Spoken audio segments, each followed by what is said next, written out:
Hello दोस्तों, स्वागत है आप सभी का आपके अपना चैनल और स्टडी पर।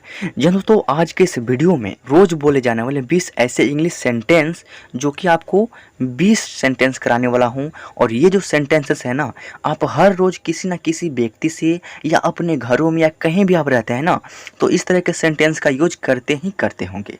तो चलिए फटाफट से हम 20 सेंटेंस कर लेते हैं जो कि बिल्कुल ही आसान है, आपको याद कर लेना है। सिर्फ आप 1 से 2 बार पढ़ेंगे, समझेंगे, उसके बाद आपको याद हो जाएगा।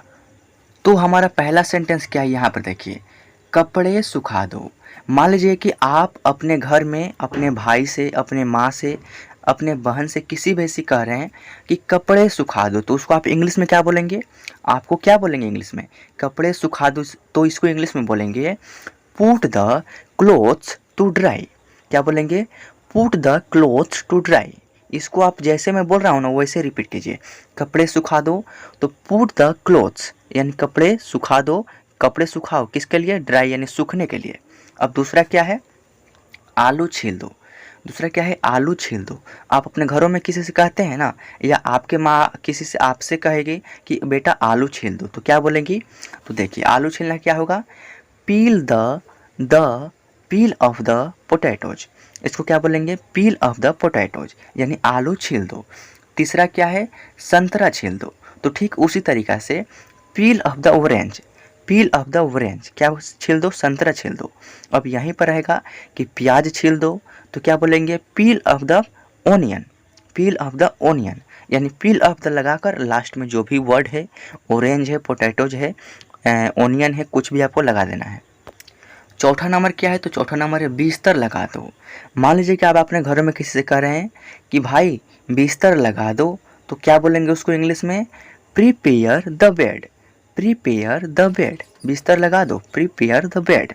समझ रहे हैं ना? उसके बाद अगला है ढक्कन खोल दो, ढक्कन खोल दो, तो इसको आप इंग्लिश में क्या बोलेंगे? ओपन द कैप या लीड या कवर। आप तीनों वर्ड में से किसी को भी बोल सकते हैं।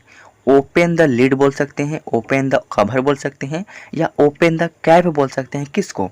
ढक्कन खोल दो, ओपन द कैप या ओपन द लिड। समझ रहे हैं ना? अब अगला क्या है? नल खोल दो, तो इसको आप इंग्लिश में क्या बोलेंगे? Turn on the tap, turn on the tap. नल खोल दो, टर्न ऑन द टैप। अगला क्या है? नल बंद कर दो। नल खोलने के बाद नल बंद किया जाएगा ना, तो नल बंद कर दो, तो इसको आप इंग्लिश में क्या बोलेंगे? Turn off the tap. इसको आप इंग्लिश में क्या बोलेंगे? Turn off the tap. यहाँ पर नल खोल दो तो टर्न ऑन द टैप, और यहाँ पर नल बंद कर दो तो टर्न ऑफ द टैप। यहाँ पे ऑफ में ओ डबल एफ रहेगा, यह भी आपको ध्यान में रखना है। एक ऑफ होता है ओ एफ, तो वो वाला ऑफ नहीं है। यहाँ पर क्या है? ओ डबल एफ यानी बंद करने के बाद किया जा रहा है। समझ रहे हैं ना? अब देखिए अगला क्या है? चादर बिछा दो, तो इसको क्या बोलेंगे इंग्लिश में? Spread the bed sheet, spread the bed sheet. आप कहेंगे चादर बिछा दो, तो स्प्रेड द बेड शीट। समझ रहे हैं ना? उसके बाद अगला है बिस्तर पर चादर बिछा दो। चादर कहाँ बिछेगा? बिस्तर पर बिछेगा ना, तो इसको क्या बोलेंगे आप इंग्लिश में? Spread the sheet on the bed. यहाँ पर बेड होगा, देख सकते हैं, spread the sheet on the bed. क्या? बिस्तर पर चादर बिछा दो, तो spread the sheet on the bed यानी बेड पर चादर बिछाना है ना। उसके बाद अगला क्या है? दीवार पर सहारा मत लो। दीवार पर कोई भी व्यक्ति जिसमें जान नहीं होता, या कोई भी जो बूढ़े लोग होते हैं, जो कि उम्रदार लोग होते हैं, वह जो है दीवार का सहारा लेते हैं। या कोई भी बीमार आदमी है तो दीवार का सहारा लेगा, तो उसको आप कहिएगा कि दीवार का सहारा मत लो, दीवार पर सहारा मत लो। तो इसको आप इंग्लिश में क्या बोलेंगे? Do not lean against the wall, do not lean against the wall. दीवार पर सहारा मत लो, do not lean against the wall. समझ रहे हैं ना? अगला क्या है? मुझ पर सहारा मत लो। मान लीजिए कि आप खड़े हैं और आपको आपका दोस्त जो है आप पर भीड़ देकर, आपका सहारा लेकर वो जो है खड़ा हो रहा है, तो आप क्या बोलेंगे?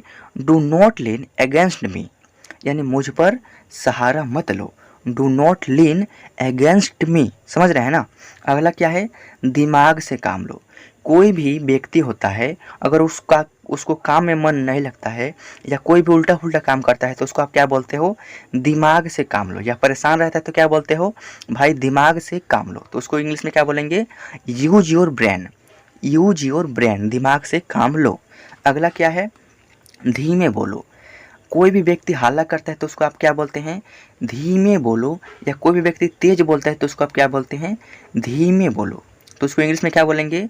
स्पीक सॉफ्टली, स्पीक सॉफ्टली या स्पीक क्विकली, स्पीक क्विकली। यहाँ पे देखिए QUIETLY, स्पीक क्विकली। समझ रहे हैं ना? अगला क्या है? धीरे बोलो। तो इसको आप बोल सकते हैं स्पीक स्लोली। देखिए यहाँ पर था धीमे बोलो तो स्पीक सॉफ्टली या क्विकली, और यहाँ पर क्या है? धीरे बोलो। धीमे और धीरे में अंतर है, तो धीरे बोलो तो स्पीक स्लोली, धीरे बोलो। अगला क्या है? तेज बोलो तो स्पीक क्विकली, स्पीक क्विकली। तेज बोलो, सुनाई नहीं दे रहा है, तेज बोलो, स्पीक क्विकली। अगला क्या है? ऊंचा बोलो। कोई भी बहरा होता है ना, तो उनको जो है अच्छा से सुनाई नहीं देता है, तो उनके लिए ऊंचा बोलना पड़ता है, यानी तेज बोलना पड़ता है। तो ऊंचा बोलो, स्पीक अलाउड, स्पीक अलाउड, ऊंचा बोलो। उसके बाद अगला क्या है? खाना लगा दो। मान लीजिए शाम का वक्त हो गया है और आप अपने माँ से या बहन से कह रहे हैं कि माँ या बहन खाना लगा दो, तो इसको इंग्लिश में क्या बोलेंगे? खाना लगा दो। तो यहाँ पे बोलेंगे serve the food, serve the food, serve the food. समझ रहे हैं ना? फूड मतलब होता है खाना, खाना लगा दो तो सर्व द फूड। समझ रहे हैं ना? अब देखिए, दबे पाँव चलो। आप कहीं भी जाते हैं, किसी भी व्यक्ति के साथ जाते हैं या कोई भी चोर आता है, तो चोर जो है एक दूसरे से बात करता है कि दबे पाँव चलो, यानी अपने पाँव को ऐसे चलो ना कि किसी को पता ना चले, दबे पाँव चलो। तो इसको आप इंग्लिश में क्या बोलेंगे? Walk in the tiptoe, walk in the tiptoe, यानी दबे पाँव चलो। अगला क्या है? वो दबे पाँव कमरों में घुसा, वो दबे पाँव कमरे में घुसा। मान लीजिए कि आप किसी को देख रहे हैं कि वो धीरे धीरे कमरे में जा रहा है दबे पाँव, यानी उसका पाँव आवाज़ भी नहीं कर रहा है। मान लीजिए कि आप अपने घर से जो है डांट खाकर बाहर निकले हैं और फिर आपका गुस्सा कम हो गया, तो आप घर पर आएंगे ना, तो आप बिना किसी को दिखे अपने माँ बाप से छुप कर दबे पाँव घर में चले जाते हैं। तो उसको इंग्लिश में क्या बोला जाएगा? वो दबे पाँव घर में घुसा। यहाँ पर क्या है? वो दबे पाँव कमरे में घुसा या घर में घुसा। तो घर में रहेगा तो हाउस हो जाएगा, और कमरे में रहेगा तो यहाँ पे देखिए, ही टिपटोड इनटू द रूम। रूम मतलब होता है कमरा। ही टिपटोड इनटू द रूम, वह दबे पाँव कमरे में घुसा। ही टिपटोड इनटू द रूम। समझ रहे हैं ना? अब देखिए, आपको कोई कहे कि आप कहीं गए हैं, और आपको कोई कहे कि मान लीजिए कि कहीं जाना हो और ज़रूरी हो, तो वहाँ पर क्या बोलेंगे? अभी जाओ, तुरंत जाओ या अभी जाओ, तो उसको क्या बोलेंगे? Go now. अभी जाओ, नाउ मतलब होता है अभी, गो मतलब जाना, यानी अभी जाओ तो गो नाउ, अभी जाओ।